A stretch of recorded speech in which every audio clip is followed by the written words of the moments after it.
Mas vós tendes uma unção do Santo e sabeis todas as coisas. 1 João capítulo 2, versículo 20. Houve antigamente uma disputa irreconciliável entre a luz e as trevas, entre o bem e o mal. E onde quer que a verdade tenha morado, o erro e a falsidade tentaram se intrometer. De modo que tão logo a verdade se encarnou na pessoa do nosso Senhor Jesus, mas o anticristo sim. Muitos anticristos se levantaram e se opuseram a ela. A verdade era grande e prevaleceu. Mas quando o erro e a falsidade perceberam que a verdade permanecia invulnerável na pessoa de Cristo, eles se entregavam à posteridade, e a semente da serpente entra em conflito e experimenta com a semente da mulher. Ainda assim a vitória foi dada ao lado do santo. Mas tal era a malícia do grande adversário da verdade, o príncipe das trevas, que ele não apenas não colocaria as cadeias, mas para que ele parecesse merecer o nome de Apolion, ele não deixou nenhum meio sem tentar, e mais curiosamente, procurou e inventou como ele poderia ainda, se possível, levar o dia contra a verdade. E para levar adiante seu empreendimento, projetou duas vias eminentemente, por meio das quais banir totalmente a verdade do mundo, ou deter seu crescimento e progresso no mundo.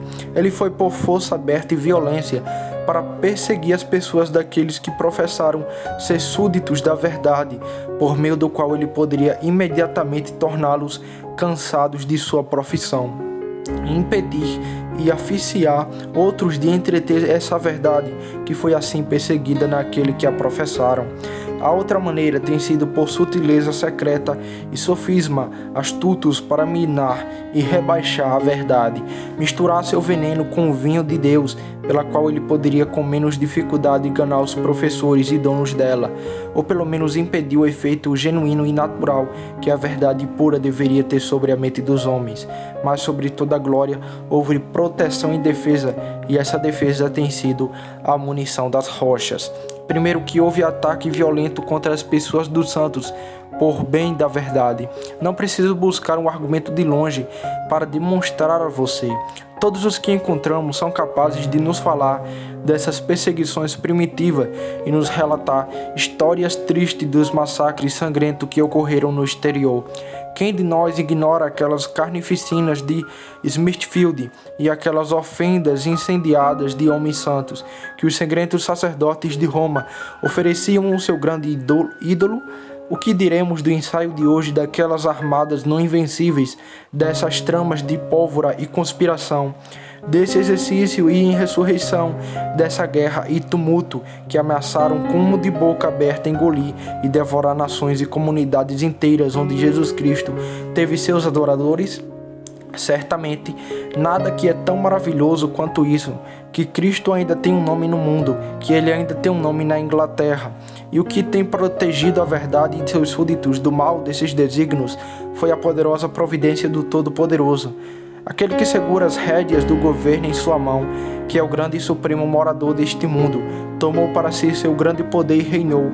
Eis que Deus tem sido para suas igrejas e santos como refúgio contra a tempestade e como a sombra contra o calor de seus adversários perseguidores, enquanto a rajada dos terríveis tem sido como a tempestade contra a parede, para que, como temos causa neste dia, em nossa comemoração de aniversário dessa libertação jamais esquecida, possamos adotar essa doxologia angelical e dizer que bênção, honra, glória e poder sejam dados àquele que assenta sobre o trono, ao Cordeiro para sempre, glória e amém. Em segundo lugar, que houve engano e sofisma usado para roubar a verdade dos que a professam. Nada é mais claro e manifesto. A Escritura fala expressadamente que havia falsos profetas entre o povo, que o falso mestre se infiltrarão, que trarão heresia condenável, até mesmo negando o Senhor que os resgatou. E esses agentes, ou fatores para o adversário da verdade, são aqueles tenebriones, aqueles corujas e pássaros noturnos que secretamente blasfemam a verdade, mas não ousam vir para a luz, para que suas obras das trevas não sejam reveladas e manifestas. Ou então, são aqueles que o Pai chama de demônios, esses demônios do meio-dia, que com a testa insolente ousam se pôr a chorar e com mais diabólica confiança se opõem àquela verdade que deve prevalecer e vencer. e estes podem ser aqueles demônios brancos que apareceriam na forma de anjo de luz, enquanto na verdade secreta interiormente eles não são nada mais que demônios das trevas. Mas contra tudo isso, nosso Senhor Jesus garantiu sua igreja e seu povo e trouxe de sua verdade sem pedra ou prejuízo, e isso pela poderosa operação de seu próprio Espírito vivendo nos corações dos homens santos. Agora, como temos motivos para bendizer a Deus de todas as maneiras pela segurança da verdade, então de um zeloso, piedoso e santo temor podemos admoestar e apelar aos professos da verdade, para que não sejam levados pelo erro dos ímpios, ou enlaçados pela astúcia e sutileza dos sedutores anticristos. E esta foi a ocasião daquele discurso sobre o qual o apóstolo se refere neste capítulo. Como pode ser seduzido do versículo 26. Estas coisas vos escrevi a respeito de que vos reduzem. O velho apóstolo, no início de seu discurso, bem consulta a condição dos crentes a quem esta epístola deve chegar. E escreve-lhe como a criancinha. No verso 18, filhinhos, vocês cuja realização é conhecer o Pai, sim, o Pai de nosso Senhor Jesus Cristo, e nele vosso Deus e Pai. Meus filhinhos, é hora movíssima a última hora, e portanto você tiveram necessidade de se agitar e considerar seriamente como salvar-se daquela grande inundação do mistério da piedade, que tentará comprimir o mistério da piedade. Meus filhinhos, é a última hora, e como vocês ouviram anteriormente por aqueles que o instruíram na verdade, que o anticristo deve vir agora. Já há muitos anticristos, pois esta é a última vez, e o perigo é maior, visto que aqueles anticristos que estão no exterior às vezes eram pretendentes à verdade do Evangelho. Às vezes se declaravam sujeitos a essa verdade, a qual agora se esforçam para se opor e difamar. No entanto, deixe-me informá-lo nisto, que eles sairiam de nós, mas não eram de nós, pois se tivessem sido de nós, sem dúvida teriam continuado conosco. Mas eles saíram para que a glória se manifestasse, que não eram de nós. Agora, depois de ter dado este alarme aos crentes sobre a aproximação do adversário anticristo, ele dará a si mesmo e a eles um cordial e encorajamento nas palavras que li. Mas vós tende uma unção do santo e sabeis todas as coisas. Quais palavras você pode considerar como a segurança do santo em tempo ruim, ou a melhor proteção do homem santo contra os ataques descarrados do erro descarado e da falsidade anticristã? Nessas palavras, tenham o prazer de observar essas três coisas. Primeiro, um título glorioso dado a Jesus Cristo, o Rei dos Santos. Ele é chamado o Santo. Você tem uma unção do Santo. Os espíritos do anticristo são espíritos imundos, são espíritos profanos, devassos, poluídos, mas o Espírito de nosso Senhor Jesus, que está em vocês, procede de algum que é santo, inofensivo e separado dos pecadores. Este é um título de 10 dados no Antigo Testamento, a eterna majestade, esse ser incriado, o próprio Deus em nosso Senhor Jesus como Filho eterno do Pai eterno. É significado como o mesmo título e chamado a criança sagrada, a coisa sagrada, o santo.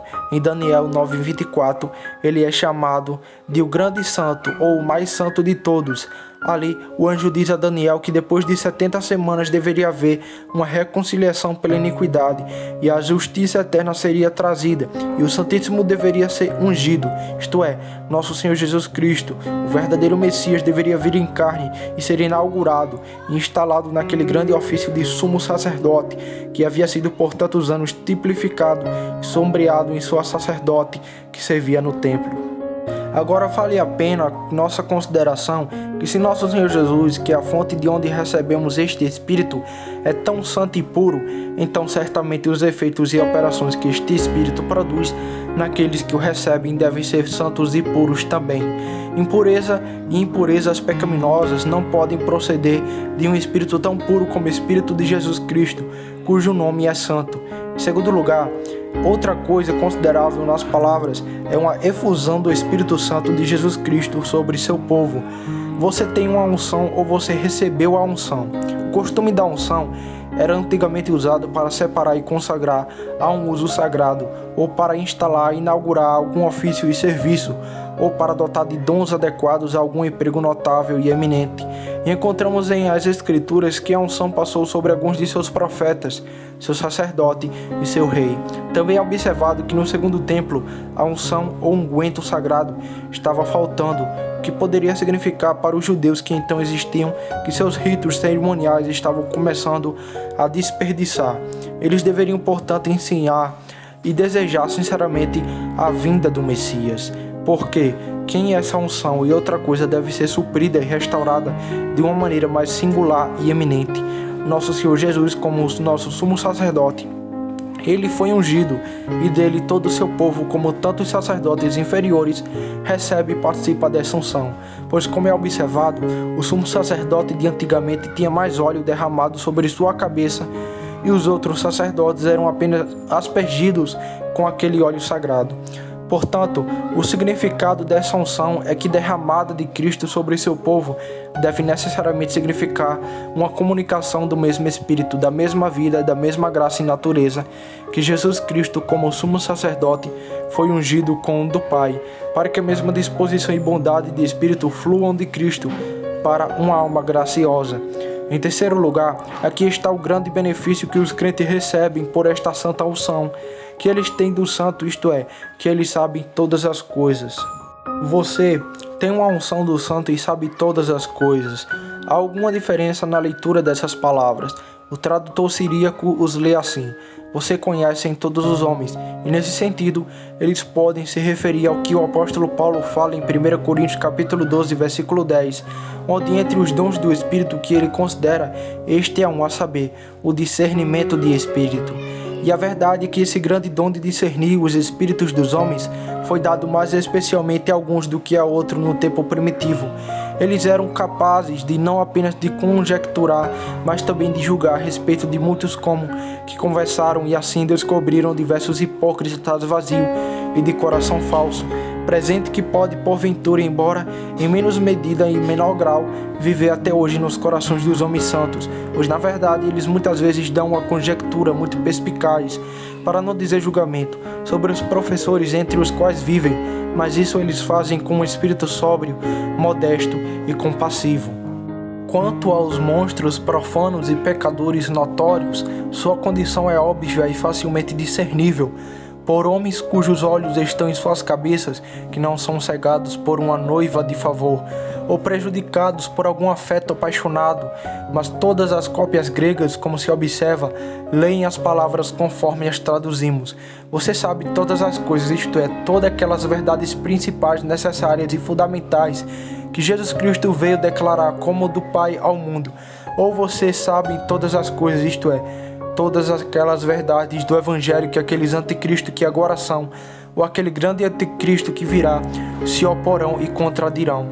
Você tem que, esta unção, saber com toda certeza que está bem estabelecido nesta verdade principal, capitais que você recebeu em virtude desta unção. Assim temos um breve relato dessas palavras apresentadas a nós, e o ponto sobre o qual falarei com sua paciência cristã, isto é, que o conhecimento mais certo e seguro da doutrina cristã é alcançado pela participação da unção de Jesus Cristo. Recebeste tal unção, e assim é que conheceis todas as coisas. Quase todo homem, neste dia, se considera bem instruído na profissão que faz, e nos artigos de fé aos quais se declara servo. Quem é que não se julga mestre de Israel, bem entendido em todos os pontos da teologia, que ainda como Nicodemos permanece na própria escuridão da ignorância, sem saber que a regeneração e o novo nascimento pode significar? Pois descobriremos que não existe um caminho tão certo e infalível para chegar ao conhecimento da verdade celestial como recebendo a unção de Jesus Cristo. Quando aos 3 amigos de Jó, que passaram muito tempo discutindo e refazendo o caso com Jó, Eliú se levanta e fala dessa maneira: eu esperava que os dias tivessem ensinado a sabedoria e que eu tivesse encontrado entendimento na multidão de anos, mas agora vejo que é um espírito no homem, e a inspiração do Todo-Poderoso lhe dá entendimento. Os grandes homens nem sempre são sábios, nem os velhos entendem o julgamento. Encontro uma grande diferença entre o julgamento que esses homens, embora graves, dão em relação ao caso de Jó, e o julgamento que o Espírito de Deus dá. A censura desses homens procede dos espíritos irritados e irados. dos homens, mas o julgamento do Espírito Divino é de acordo com a verdade.